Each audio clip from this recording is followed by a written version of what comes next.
Hello dear students, how are you all? I hope you all are fit and fine at your home. So today in this video we will discuss kingdom Monera. As we have done all the biological classification 2, 3 kingdom and 4 kingdom, 5 kingdom and then 6 kingdom classification. So you all know that most accepted kingdom of classification system is R.H. Whittaker, given by R.H. Whittaker. If you remember students, we have done in our last video, he gave 5 kingdom classification, 5 kingdom classification system in which he differentiated all the organisms into 5 main groups, that is kingdom Monera, kingdom Protista, kingdom Fungi, kingdom Plantae and kingdom Animalia. Alright students, now we have to do all the 5. It is the most accepted, very important, most accepted classification system. Alright student, it is given in 1969, you can say, most accepted classification system. So today we are going to discuss this first kingdom, that is kingdom Monera. Students, this first kingdom Monera, it included in prokaryotes, alright, and all the other 4 kingdoms are regarded as eukaryotes. Alright, so first of all, what is prokaryote and eukaryote? Students, this pro means primitive. Pro means primitive. Karyotes means nucleus. Primitive, nucleus. This U means true. Karyon means nucleus. This karyon word is from nucleus. True nucleus.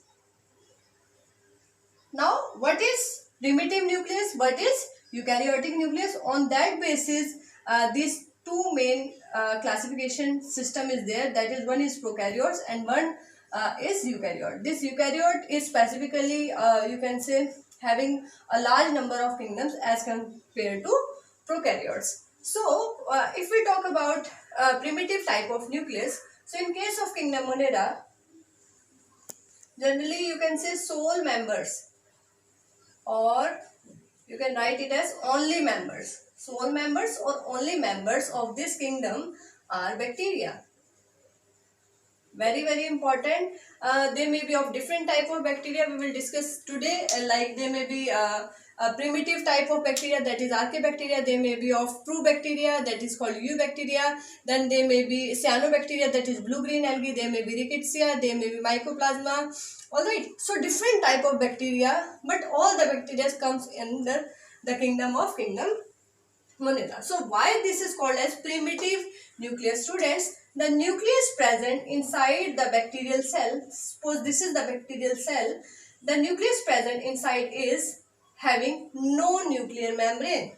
Nuclear membrane is absent.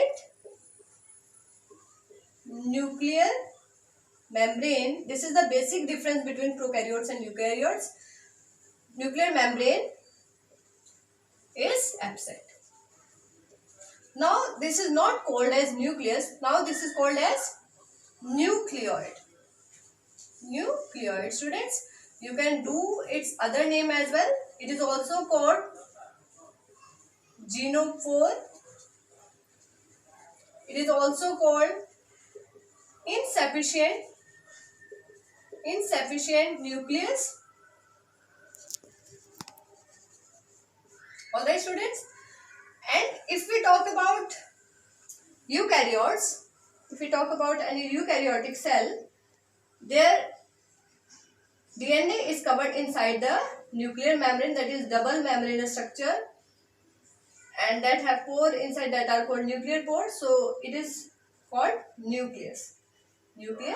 But in case of prokaryotes, no nuclear membrane is there, that's why it is called nucleoid, genophore, or you can say insufficient nucleus. Now as we know, in eukaryotes, true nuclear membrane is there, that's why it is called nucleus. Students, it's have some histone proteins. Histone proteins are present. Very important question for NEET also. Histone proteins are present that are also called packaging protein. That are also called packaging proteins that helps in packing of the DNA, because in eukaryotes DNA is generally large in size, so that is you can say that is included in so much size, less size of that much nucleus. So this histone protein specifically helps in packaging of DNA. They are packaging protein that helps in packing of DNA. If we talk about specifically histone proteins, so they are amino acid, lysine and arginine. Lysine and arginine rich proteins that helps in packaging of DNA. Very important. Lysine and arginine, these are basic proteins, basic amino acids, basic amino acid that have positive charge. Alright, positively charged proteins, histone proteins are present in eukaryotes. But in case of eukaryotes, there is no histone protein. So you can say non-histone proteins. Some non-histone proteins are present. Some non-histone proteins are present for packaging of their DNA. Alright students, now if we talk about the other differences between these prokaryotes and eukaryotes, actually their cell membrane, in case of Monera, the cell membrane is made up of, in case of eukaryotes it is made up of phospholipid, but in case of you can say Monera, they have lipids, but maybe some difference from the phospholipid bilayer that is present in eukaryotes. If we talk about cell wall, in case of Protista or you can say Pangai, and in Animalia there is no cell wall. In Plantae, cell wall is made up of cellulose. In this chitin is present as you can say constituent of cell wall. In case of Protista, it is you can say cellulose, or it may not be present in case of Protista. But in case of Kingdom Monera, cell wall, if we talk about cell wall, it is made up of peptidoglycan. It is made up of peptidoglycan. Now, the question arises, what is peptidoglycan?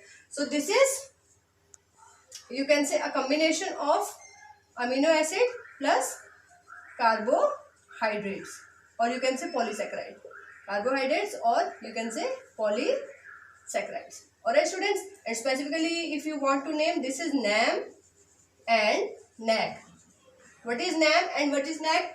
You can learn its full form here. N-acetyl uramic acid, and this is N-acetyl glucosamine. Alright, so this type of cell wall is present in case of prokaryotes, but in case of prokaryotes, we see that the bacteria are also of different types. Specifically, we will discuss two important types of bacteria here today. These are Archaebacteria.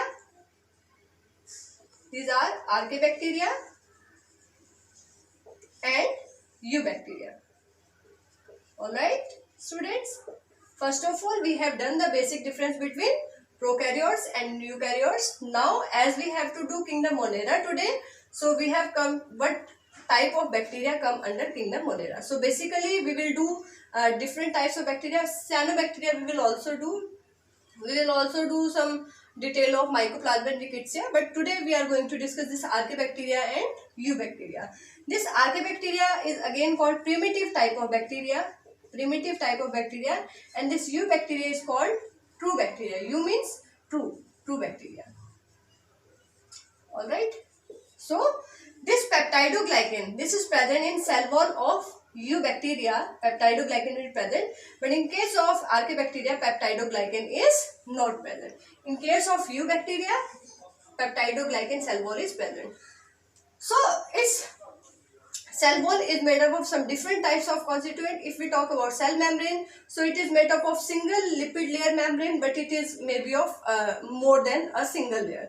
Alright, and sometime if we talk about this archaebacteria, so they basically present in some extreme conditions. So their DNA may be have high GC content, that is guanine and cytosine ratio may be high if they are present in high temperature, you can say. So now we are coming to this archaebacteria. First of all, we will discuss this archaebacteria and then we will come to eubacteria today.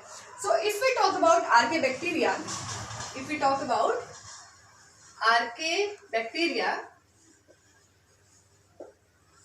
so they are also called extremophiles.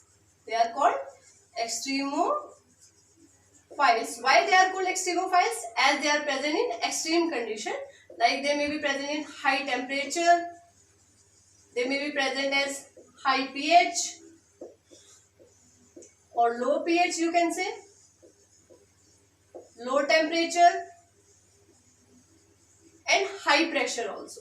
And you can say high pressure. High pressure may be present in deep sea level where the water level due to difference in height of water level that have a high pressure there. So if these archaebacteria are present in high temperature, they are called thermophiles. Thermo means heat, philes means loving. If they are present in high pH, they are called alkalophiles. Similarly, if they are present in low pH, they are called acidophiles.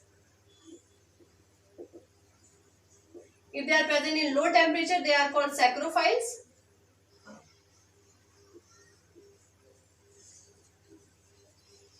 If they are present in high pressure, they are called barophiles. Baro means pressure. Barophiles. Students, in some Himalayan ranges, in thermal hot spring, you can say, thermal hot springs are there where high temperature water may be present in these springs. So there is thermoacidophile type of archaebacteria. Thermoacidophiles. Thermo means high temperature. Acidophiles means at low pH, you can say, and pH may be low up to, you can say, 2 pH. That is a very, very low pH. So basically these archaebacteria are the primitive type of bacteria. In prokaryotes, in kingdom Monera, we have to do different type of bacteria, archaebacteria and eubacteria. So this archaebacteria is of primitive type. You can say they are also called the fossils of our earth, fossils on our earth, sorry. Why they are called so? Because when there is origin of our earth, that is very, very high temperature. Our earth is like a burning ball, and slowly it's cooled down and allow life to be, you can say, propagate on this earth. So at the you can say origin, at the time of origin of earth, this archaebacteria are present. And if you see the evolutionary history of this archaebacteria, if we want to go for evolutionary study, we have to go for study of 16S rRNA. Very important question for NEET. This is for evolutionary study. If you want to go for phylogeny, that is evolutionary study, we have done that. Evolutionary study, that is also called phylogeny. So if we want for evolutionary study, we have seen that this archaebacteria have some major difference between this you can say bacteria, or you can say this from eubacteria. So and according to Carl Ruhl, that gives 6 kingdom classification or 3 main domains of classification. He said that there are 6 kingdom for classification, but still most accepted type of classification system is 5 kingdom. We have included this archaebacteria in kingdom Monera only, along with eubacteria. Alright students, but according to Carl Ruhl, they give a different category to this archaebacteria, but that is not still most accepted, you can say. Most accepted is still R.H. Whitaker 5 kingdom classification. Alright students, so this archaebacteria, if they are present at high temperature, they may have high GC content, guanine and cytosine ratio, high GC content that helps to maintain them at very high temperature. Because the question arises, when there is so much high temperature is there, how the DNA is stable? Because we have studied that DNA get denatured, or you can say DNA undergoing melting at very very high temperature. So high GC content, or you can say branch structure of lipid membranes helps the archaebacteria to survive in these extreme conditions as compared to this eubacteria. This eubacteria, student, this is cosmopolitan in distribution. Cosmopolitan in distribution. What is cosmopolitan? Means they are present everywhere. They are present everywhere. Everywhere means they are present in air, they are present in soil, they are present in water. So now we are coming to our next topic, that is eubacteria. After doing archaebacteria, you can also write some more example of archaebacteria like methanogens. Methanogens, as the name suggests, these are methane producing bacteria. Methane producing bacteria. Students, as the name suggests, this produce methane from the CO2 in our wetlands also, and in case of you can say cattle, in the human of cattle, these some methanococcus or methanobacterium are also present that helps in producing of methane, and they live there symbiotically in the human of cattle, that helps in cellulose digestion as well. So you can write some other example, methanogens, or you can say methanococcus. Alright, students. So all these are come under archaebacteria. So they are specifically extremophile, that present in extreme condition. Let me tell you one question for need from this archaebacteria. There is a bacteria, very very important question, student. There is a archaebacteria, that is Thermus aquaticus. Very very important. Thermus aquaticus. Thermus aquaticus bacteria was isolated from this high temperatures, specifically thermophile, and from this enzyme is isolated, that is called as Taq polymerase. That is called as Taq polymerase. Alright, students, let me explain the name of this bacteria, or you can say enzyme Taq. This T means Thermus, this aquaticus, this AQ4 aquaticus. And polymerase is the enzyme that used to copy the DNA at in the process of DNA replication. We all know DNA can form itself a new copy, that is called DNA replication. So this Thermus aquaticus helps in artificial DNA replication inside the PCR, you can say, that is polymerase chain reaction. If we, like in a photostat machine, if we want to, or a Xerox machine, if we want to copy a page or any you can say data from a book, so you can easily get multiple copies of that page. Similarly, if we want multiple copies of any DNA fragment, so we can go for this amplification, this multiplication, with the help of a technique that is called PCR, polymerase chain reaction. Student, we will do this reaction in detail in molecular biology, that is in genetics. Alright, student. So till then you can understand in PCR, polymerase chain reaction, that is used for amplification, or you can say increasing the number of copies of DNA, amplification of DNA. And the enzyme used there is Taq polymerase, because in PCR up to 90 degrees Celsius temperature is used in some steps, that is denaturation. We will do different steps, denaturation, annealing, and elongation, when we will do PCR. So till then you have to remember that which bacteria is having a major contribution in the technique of PCR. So that is Thermus aquaticus.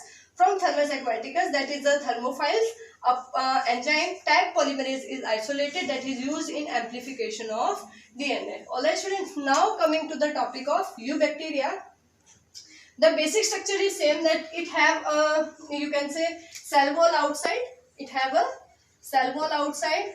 Then it have a cell membrane, you can say, cell membrane. The cell wall we have already discussed, made up of peptidoglycan. In case of archaebacteria, it is made up of some complex sugars and complex, you can say, polysaccharides. Alright, so here it is made up of NAM and NAC that are included in peptidoglycan. We have also done in one of our video that this NAM and NAC, the bond between NAM and NAC can also be broken by an enzyme, that is lysozyme, present in all of our body secretions like our tear, saliva. That is the reason whatever the bacteria present outside the, you can say, in our air, that are not harming us, that are entering in our eyes, they are entering in our mouth. But in our mouth saliva is there, in our eyes tears are there. So lysozyme used to break the cell wall by attacking this bond between NAM and NAM. Alright student, now we have done that there is no nuclear membrane, that's why it is called nucleoid. Students, there is ribosomes are present in bacteria that are of 70S. There are two types of ribosome, that are protein machinery that helps in formation of proteins. So two types of ribosomes are present. In case of prokaryotes, 70S ribosomes are present, but in case of eukaryote, both 70S and 80S type of ribosomes are present. You will understand the type of ribosomes in the unit of cell biology. Alright. Till then you can remember that ribosomes are called protein factory that helps in translation or protein synthesis. Alright. So if we talk about prokaryotes, 70S ribosomes are present. No membrane bound organelle is present. No, in case of prokaryotes, no membrane bound organelle is present. Only 170S membranous organelle is present, that also without membrane. Alright, it is the smallest organelle in eukaryotes also, that is without membrane. Alright, if we talk about respiration, so this membrane undergoing you can say folding inside, that structure is called mesosome. Important competition point here, mesosome, very important. These mesosomes are the infolding of you can say plasma membrane, that having respiratory enzymes, and that helps in ATP formation, you can say. Alright, so if we talk about different types of eubacteria, so they have some are motile, some can move and some cannot motile. So the structure that is used for motility, the structure that is, we can rub this Archaebacteria, I think. If we talk about motility, so there is one organ that is important for motility, that is flagella. But not all bacteria have flagella.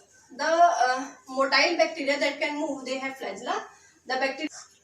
So if we talk about motility, that is movement. Motility in bacteria, that is movement.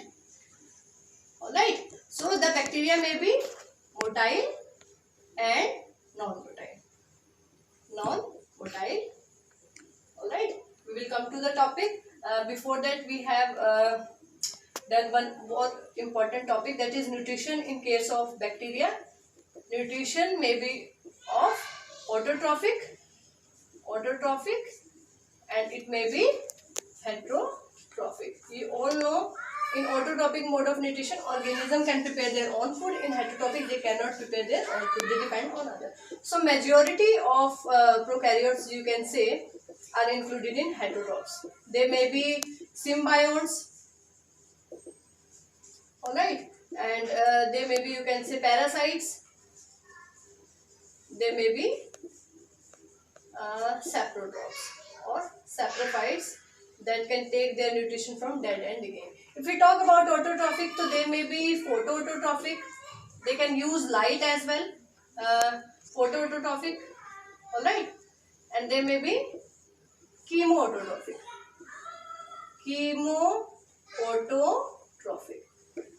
photoautotrophic, you can take example of cyanobacteria, that is blue-green algae. Very important question here, students. This cyanobacteria, this is also called BGA, blue-green algae. They are the first organisms on our earth that undergo photosynthetic, you can say, photoautotrophic type of nutrition, that undergo photosynthesis, and that they helps to make our environment aerobic, you can say. Because in the primitive earth, when Archaebacteria is there, they are obligate anaerobe. They don't need any oxygen for their survival. But in case of cyanobacteria, they are oxygenic in nature. They undergo photosynthetic, you can say, pathway for their, you can say, food preparing process, food synthesizing process, and they can go for changing our environment from anaerobic to aerobic, and you can say from reducing atmosphere to oxygen. That is the one of the major change on our earth that has to you can say growth of other organism on our earth. If we talk about chemoautotrophic bacteria, they uses some chemicals based substrate for their food, like they may be iron bacteria, all right, that may be sulfur bacteria, that may be purple sulfur bacteria, like that, and they directly form ATP from that organ, because they, like purple sulfur bacteria, they have a rhodopsin like pigment, you can say photorhodopsin, that helps in you can say synthesizing directly ATP, all right. So these cyanobacteria are specifically, you can say, photoautotrophic. So now coming to the topic of motility, and if they are having a flagella, student, they have a bacteria have a thread-like structure that is called flagella. That is called flagella. It is a hollow structure that is made up of three parts. That is basal part, hook, and filament. All right. So if the bacteria have flagella, they are motile. If they don't have flagella, they are amotile. In non-motile, they are called atrichous. If they don't have any flagella, they are called atrichous. In case of motile, they are called, if there is single flagella, they are called monotrichous. Very, very important, students. Important point for competitions. They are called monotrichous. If they have a flagella on both sides, this is called amphitrichous. Amphitrichous. You can do examples as well. If they have bacteria, if they have flagella on only a bunch of flagella on one side, this is called cephalotrichous. If they have bunches of flagella on both sides, they are called lophotrichous. And if they have flagella on their all over their body surface, very, very important, they are called peritrichous. Peritrichous. Students, these questions are generally asked in NEET, that if a bacteria having flagella all over its surface, the name as peritrichous. So you can do one example of all that. Like in peritrichous, there is example of E. coli.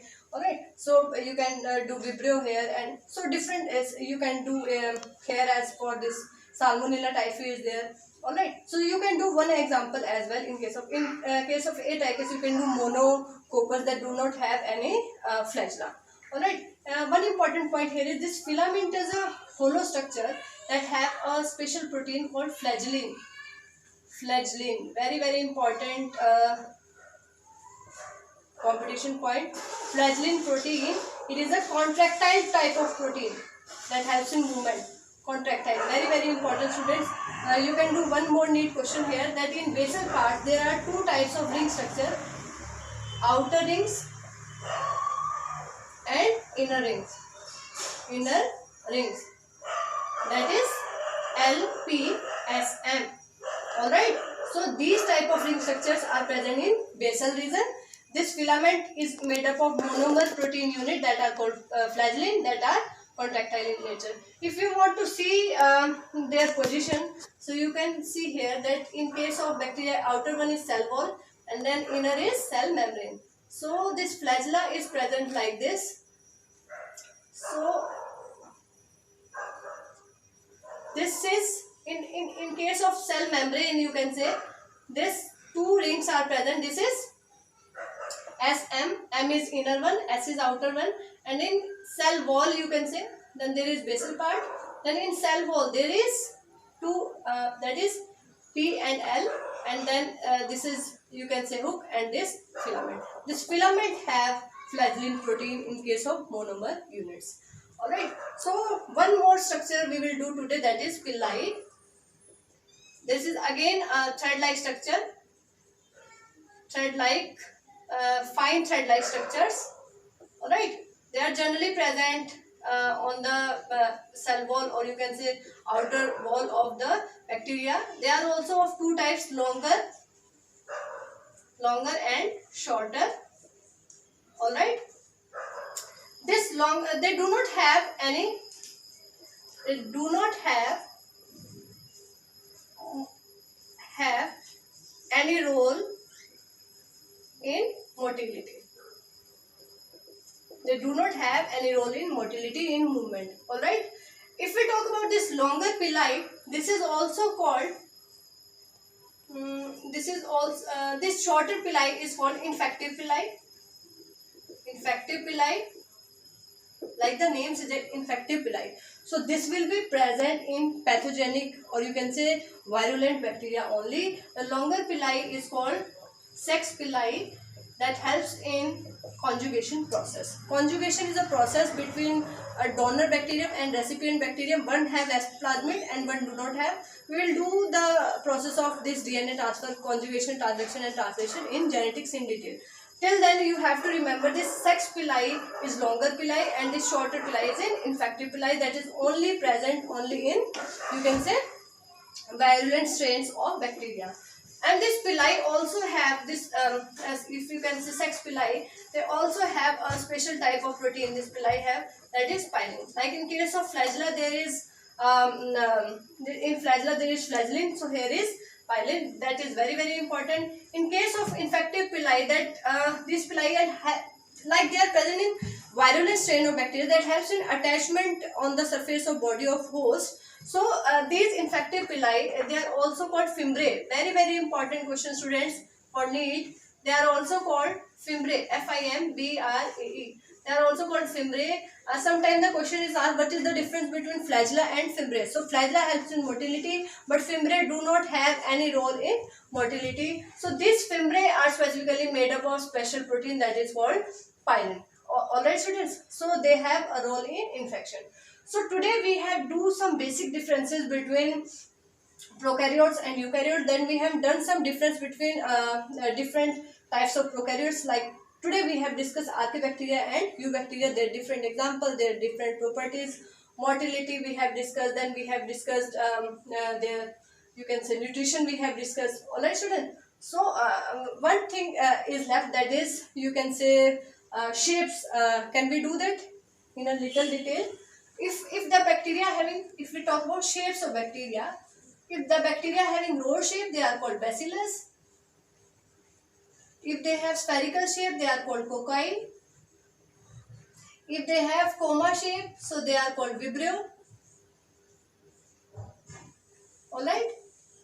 And if they have spiral shape, they are called, they maybe have spiral shape, they maybe have coma shape.